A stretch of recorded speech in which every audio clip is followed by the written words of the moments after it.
tash më shumë të jenë gati pothuajse dy mundësi.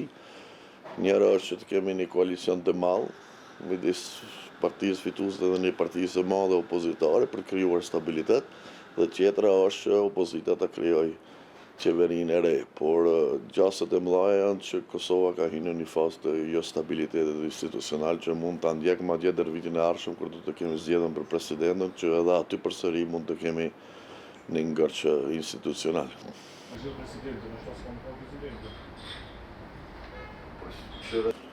Para është që administrata Trump ka veç ka treguar që nuk ka shumë besim në bashkëpunimin me kryeministrin aktual dhe fituesin e zgjedhjeve, por nga ana tjetër me administratën Trump është shumë vështirë e paparashikueshme se si e sheh Ballkanin perëndimor në përgjithësi dhe pastaj zgjidhjen e kontestit Kosovë-Serbi në veçantë.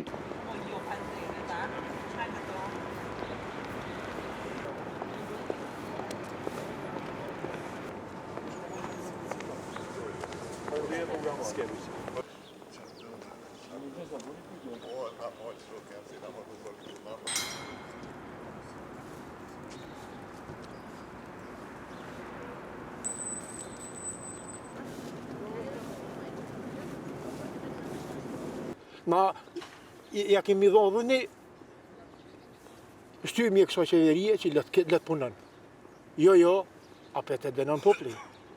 Populli është ai që vendos. Po, është edhe më keq se që u konë më herët.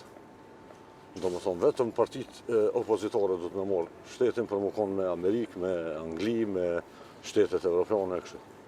Se me këta drejt komunizmit, kur gjithë. Po mendoj që këto zgjedhje kanë qenë shumë demokratike. Populli ka jep verdiktin e vet. E mira këtu në zgjedhjeve është që mos ketë më pushtet absolut. Por edhe njerëzit e tjerë që mendojnë ndryshe, ta çojnë mendimin e vet edhe përmes jo vetëm përmes parlamentit, po edhe përmes qeverisë.